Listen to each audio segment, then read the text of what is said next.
Assalamualaikum warahmatullahi wabarakatuh. Di sini kami dari kelompok 1 ingin mempresentasikan spark plugs atau busi.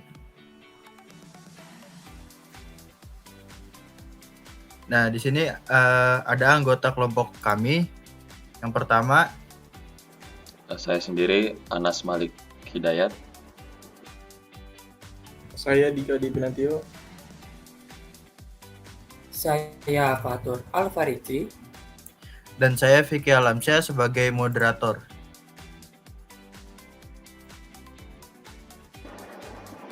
Oke, baik. Untuk pembahasan pertama kita masuk ke pendahuluan, yaitu definisi perencanaan instalasi pabrik. Perencanaan instalasi pabrik itu adalah proses merancang dan mengatur segala hal yang dibutuhkan di pabrik, seperti mesin, alat, dan fasilitas lainnya, supaya produksi bisa berjalan dengan lancar, aman, dan juga efisien. Ini tuh juga termasuk memilih lokasi pabrik, mengatur letak mesin, dan juga menyusun alur produksi dari awal sampai akhir. Misalnya untuk produksi busi, rencana ini sangat penting agar pabrik ini bisa menghasilkan produk yang berkualitas tinggi dengan biaya yang terkontrol sampai tetap memenuhi standar keselamatan. Dengan perencanaan yang baik, pabrik bisa bekerja lebih efisien, menghindari hambatan, dan memaksimalkan hasil produksinya. Next. Nah, untuk fungsi dari spark plug atau busi ini, terutama perencanaan ini membantu mengatur alur kerja supaya lebih efisien. Setiap tahapan produksi diatur dengan cermat agar tidak terjadi penumpukan atau hambatan, sehingga proses dari bahan baku hingga produk jadi berjalan lancar. Kedua, perencanaan juga memastikan pabrik mematuhi standar keselamatan dan lingkungan. Ini tuh penting terutama dalam produksi komponen seperti busi, di mana keselamatan pengguna kendaraan jadi prioritas. Pabrik harus memenuhi standar yang ketat soal keamanan kerja dan pengolahan limbah. Ketiga, perencanaan yang baik mampu mengontrol biaya produksi, tata letak yang tepat, dan pemilihan mesin yang efisien. Bisa menekan biaya energi, waktu produksi, dan juga transportasi di dalam pabrik. Next. Nah, tujuan dari perencanaan ini, memastikan produksi ini bisa berjalan dengan efisien dan menghasilkan produk berkualitas tinggi. Selain itu, perencanaan juga bertujuan untuk meningkatkan kapasitas produksi sesuai kebutuhan pasar, menjaga agar biaya operasional tetap rendah, dan memungkinkan pabrik beradaptasi dengan cepat jika ada perubahan permintaan. Pada akhirnya, perencanaan yang baik membuat pabrik bisa bekerja lebih lancar, aman, dan siap menghadapi tantangan produksi di masa depan. Next. Nah, untuk perusahaan dan produk, untuk kelompok kami itu memilih dari PT Denso Indonesia. PT Denso Indonesia itu adalah suatu perusahaan. Itu salah satu pemain kunci dalam industri komponen otomotif di Indonesia. Dia sudah berdiri sejak tahun 1975 sebagai kolaborasi antara Denso, Corporation Jepang, dan PT Astra International.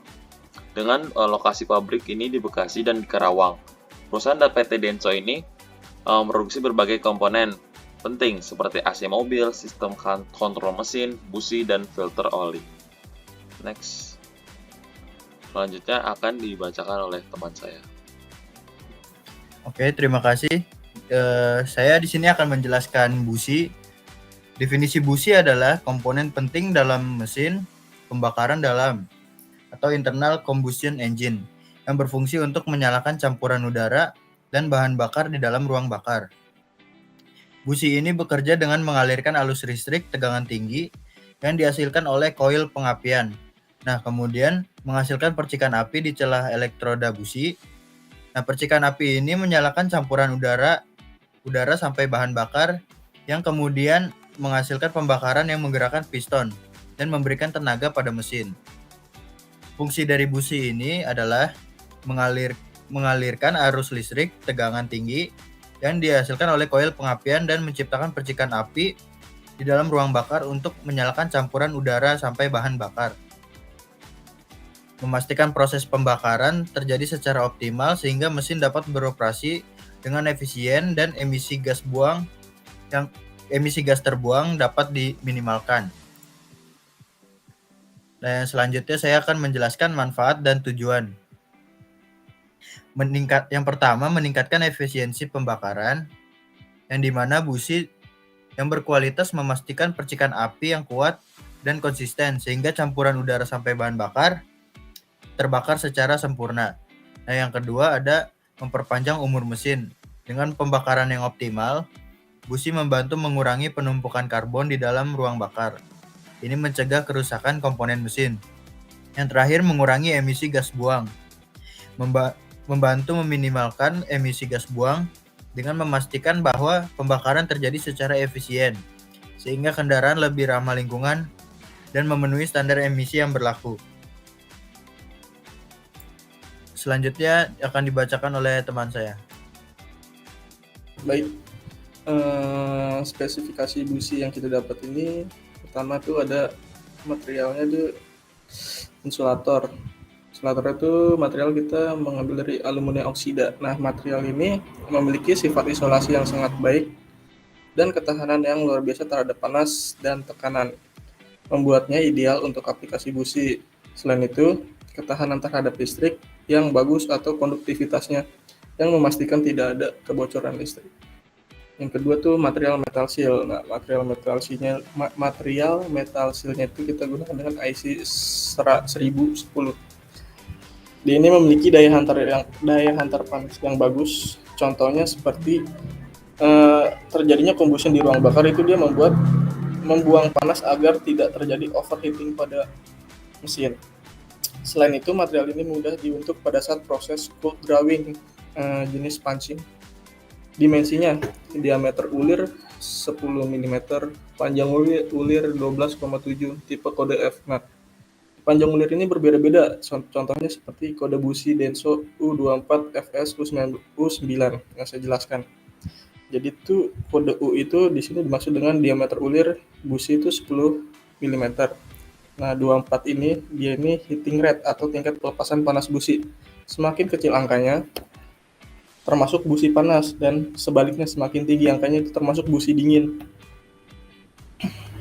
Untuk kode F ini dia panjang ulir busi. Nah, panjang ulir busi kan 12,7. Nah, ada kode-kode lagi seperti A, E, G, H itu dia panjang ulirnya 19 mm, dan untuk L dia 11,2 mm. Untuk S ini dia itu tipe rancangan busi, dan U-nya di sebelah itu bentuk elektroda ground yang di ujungnya tuh yang kayak capitan bentuk huruf J. Dan untuk angka 9 ini dia gap, celah antara elektroda tengah dengan si elektroda ground. Nah, artinya dia celahnya itu 0,9 mm. Dan tipe busi ini banyak. Yang kita pakai ini busi standar nikel. Nah, jenis-jenis busi itu kan ada 3 kalau di PT Denso. Ada busi standar nikel, busi iridium, sama busi titanium. Penerimaan inovasi produk. Denso terus berinovasi dengan memperkenalkan busi iridium titanium yang menggunakan teknologi canggih needle. Jadi tuh busi iridium ini memiliki elektroda yang tipis berbahan iridium yang meningkatkan kualitas pembakaran dan membantu lebih hemat bahan bakar. Boleh next.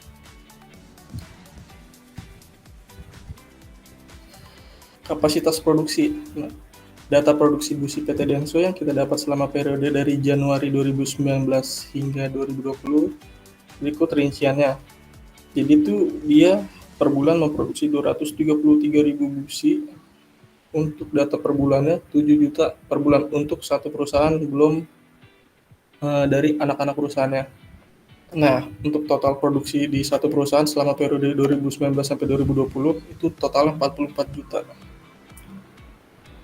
Boleh next. Untuk ini dilanjutkan oleh teman saya. Oke, baik. Selanjutnya saya akan menjelaskan tahapan proses pembuatan barang yang berbentuk flowchart. Nah, yang pertama itu mulai. Nah, dari mulainya ini selanjutnya ada pengolahan bahan mentah. Setelah pengolahan bahan mentah itu ada penerimaan bahan baku. Nah, bahan bakunya ini dilakukan pemeriksaan kualitas. Nah, kemudian didistribusi ke proses produksinya. Selanjutnya pembuatan insulator atau keramiknya itu. Nah, dari situ langsung ada pemeriksaan kualitasnya lagi. Kemudian didistribusi lagi. Setelah distribusi ada pembuatan metal cell. Setelah pembuatan metal cell seperti biasa ada pemeriksaan kualitas lagi. Kemudian baru didistribusikan lagi. Selanjutnya pembuatan elektroda. Setelah pembuatan seperti biasa ada pemeriksaan kualitas lagi. Nah, kemudian setelah pemeriksaan kualitas ada pendistribusian. Habis itu selanjutnya ada perakitan busi. Terus pemeriksaan visual. Setelah pemeriksaan visual dilakukan pengujian fungsional. Setelah pengujian dilakukan pembersihan akhir dan sampai pengemasan, kemudian didistribusikan.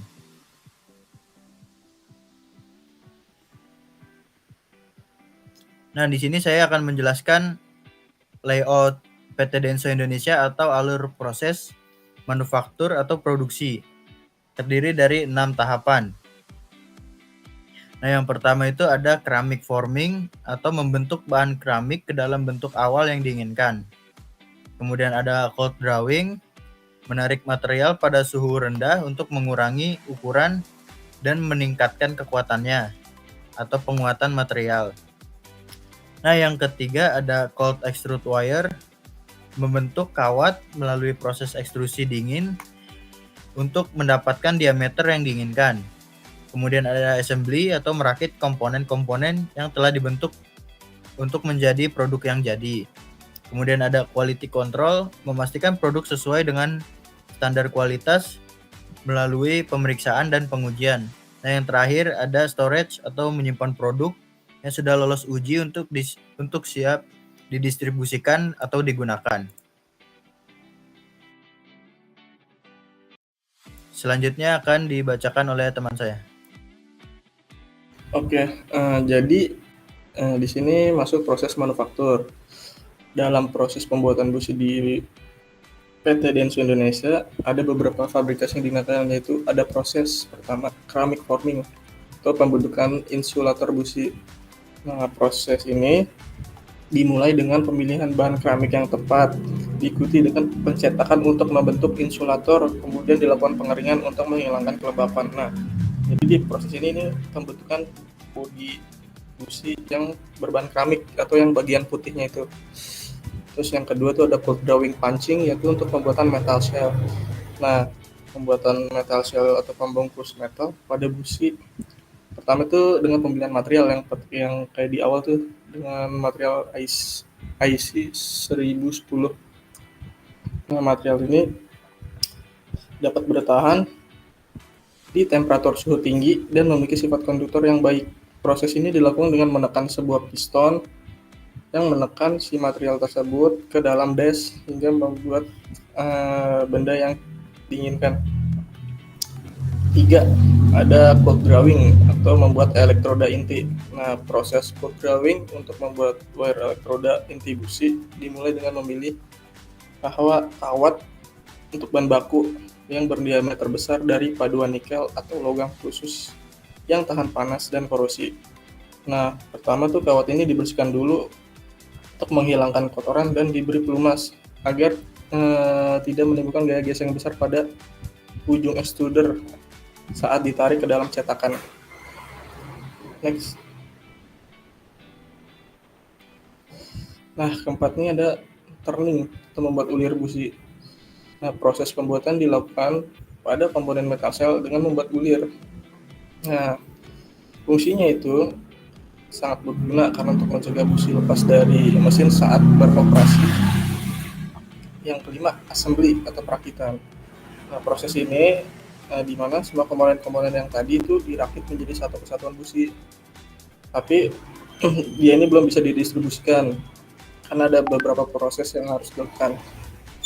Nah, proses yang dilakukan itu ada proses coating, di mana insulator body yang tadi berbahan keramik itu dia diberi coating lagi, yaitu dicelup pada cairan silika yang berfungsi untuk menambah ketahanan busi pada kondisi yang lebih ekstrim. Karena kan di ruang bakar itu kan panas ya, kalau misalnya dipakai lebih kendaraan lebih lama kan itu panas berlebih. Nah, ketahanan busi ini diuji di sini. Kalau bahannya jelek atau tidak ada coating bisa rusak atau apa namanya, mesin itu akan menjadi knocking kalau misalnya busi mati. 7. Proses heat treatment atau annealing. Nah, setelah dirakit, ada proses yang dilakukan yaitu heat treatment dengan jenis annealing. Nah, jadi si busi ini dimasukkan ke dalam furnace pada suhu di atas kristalisasi, kemudian didinginkan perlahan dengan suhu ruang, gunanya untuk meningkatkan ketangguhan dari busi tersebut. Next. Pada slide ini akan dilanjutkan oleh teman saya.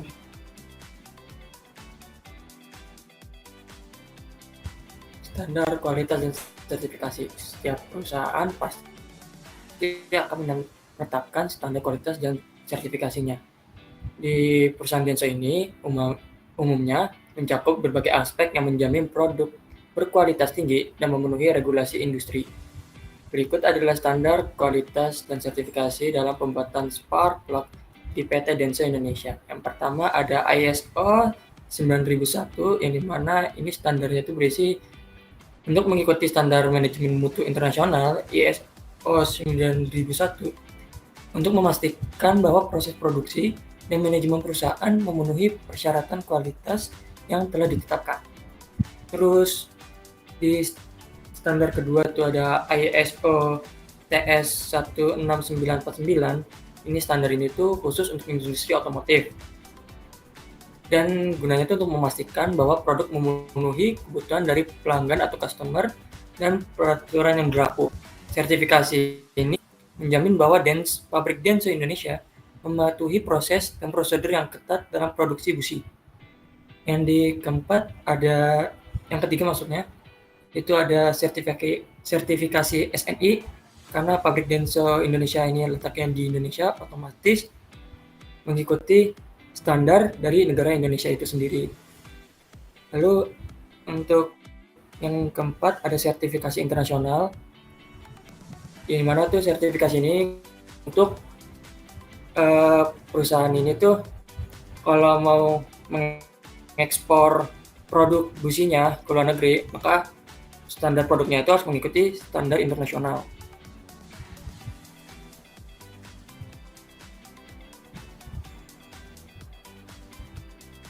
Di slide selanjutnya, di sini ada strategi pengendalian mutu.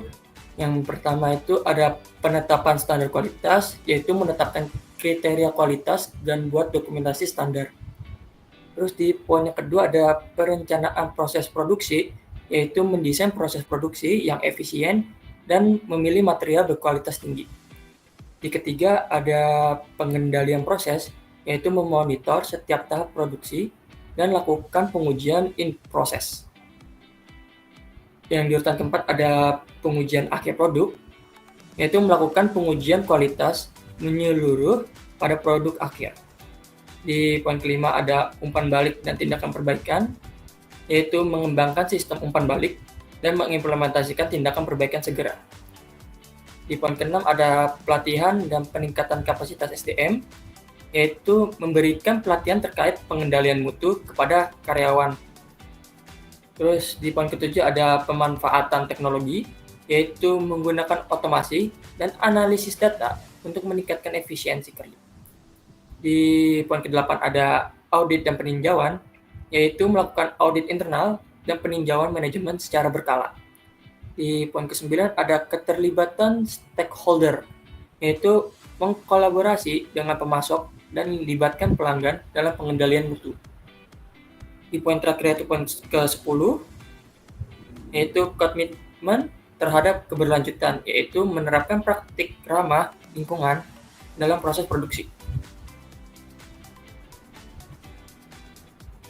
Di slide selanjutnya ini ada inovasi dan pengembangan produk. Yang pertama itu ada riset pasar, yaitu menganalisis kebutuhan pelanggan atau customer dan tren-tren yang ada di industri saat ini. Terus di poin kedua ada riset dan pengembangan atau bisa disingkat sebagai R&D, yaitu menginvestasi dalam R&D untuk mengembangkan dan meningkatkan produk. Terus di poin selanjutnya ada desain produk, yaitu mengembangkan desain berbasis kinerja dan buat prototipe. Terus di poin selanjutnya ada pengujian dan validasi, yaitu melakukan pengujian kualitas dan dapatkan umpan balik dari pengguna. Terus di poin selanjutnya ada kolaborasi dengan pihak ketiga, yaitu menjalin kemitraan dengan universitas dan pemasok untuk inovasi. Terus di poin selanjutnya ada pengembangan berkelanjutan, yaitu melakukan inovasi berkelanjutan dan terapkan praktik ramah lingkungan. Terus di poin selanjutnya ada peluncuran produk, yaitu mengembangkan strategi pemasaran dan edukasi pasar tentang produk baru. Di poin yang terakhir ada monitoring pasca peluncuran, yaitu mengevaluasi kinerja produk dan siapkan rencana perbaikan jika diperlukan.